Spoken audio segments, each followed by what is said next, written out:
Yo, welcome to Rollin with Big Bill, where the stories flow smoother than your morning iced coffee.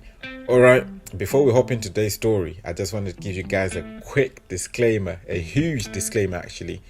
What you're about to hear is a personal perspective.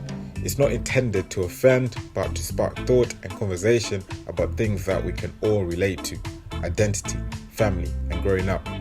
If anything in today's story strikes a nerve or makes you think deeper now, yeah? Don't hesitate to drop me a comment or DM. Let's have a liquid discussion, man. I don't know it all. I'm just a guy with a mic, just sharing, yeah? Creating you guys some content. Are you ready to go? Let's go.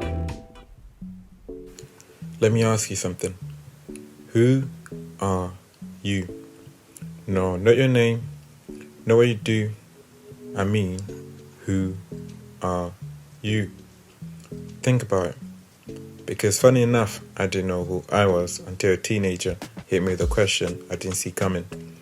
It was at a family gathering, celebrating the birth of a new baby into the family. Come on. My brother's wife's sister, just a little girl. Balloons were everywhere, buffet was looking like a wedding, music was a bit too loud for the occasion, and the uncles were arguing about football and which team is the best in the back garden, man. You know how it is, typical family vibes and that. I was sipping on my drink, some nice rum and coke, deadly combination. It will have you in bed by 6 if you drink it like juice. Minding my business when this early teen, maybe 13, 14, rode up next to me with that bold Gen Z confidence. They looked at me dead in the face and asked, "Firstly, who are you and what do you think makes someone a real woman?" I nearly dropped my plate of jollof rice, man. I kid you not. I don't know this relative of mine now, yeah? But it's a family gathering. You're bound to get acquainted to everyone. It's just part of the tradition to get to know your extended family members too, you know? Now listen, I wasn't trying to get cancelled at a baby naming ceremony, nah. But this kid wasn't joking. They were sharp, curious, and maybe even testing me. And I could feel the eyes of my aunties creeping in like CCTV cameras, man. They were talking very loud and suddenly it's a okay. Go no quiet in that. So I cleared my throat and said, well, let's take it back a bit. See, growing up, things were simple. There was male and there was female. Boy or girl. I'm not trying to disrespect anyone, but from a biological and reproductive standpoint, that's how it's always been taught to me. Two halves of a process. Without both, there's no life making. That's not an opinion, by the way. That's just how you and I came into existence. I'm not here to argue with identities or throw shade. Call yourself whatever you want, yeah? Respect is free, but respect is also earned, yeah?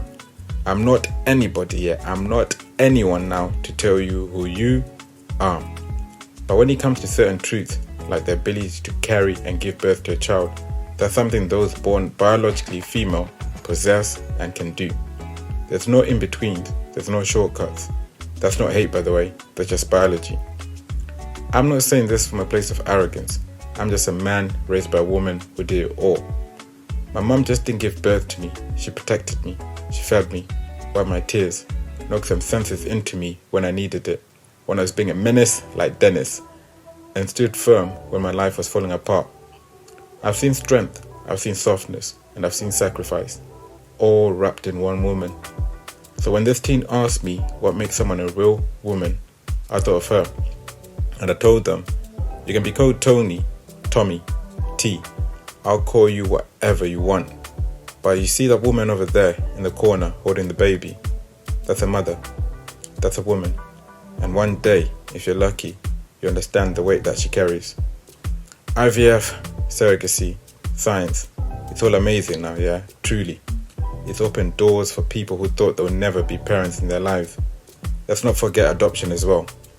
But even with all this progress, the original source of life still comes from a woman, from a mother.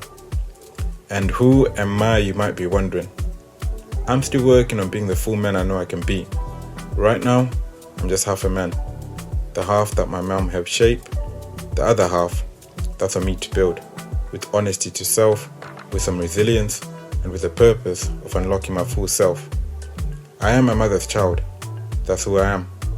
So let me ask you again, who are you?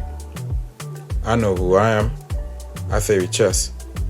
But you, who are you? At the end of the day, there's no running away from it. No matter what we believe, what we change, how we dress it up, we all came into this world either a boy or a girl.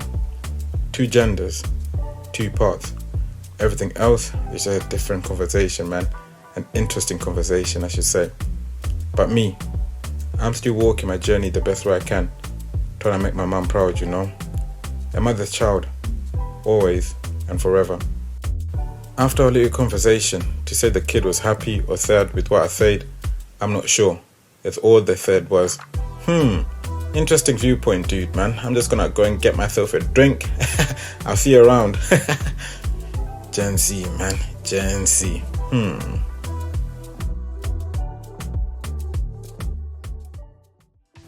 So yeah, that was me.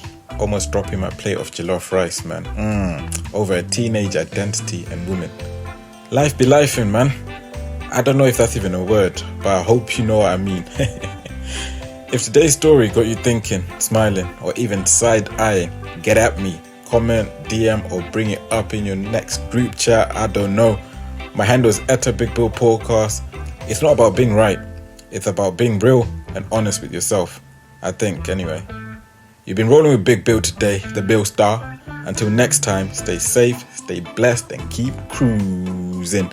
And remember, the best stories always keep you cruising. Just be you.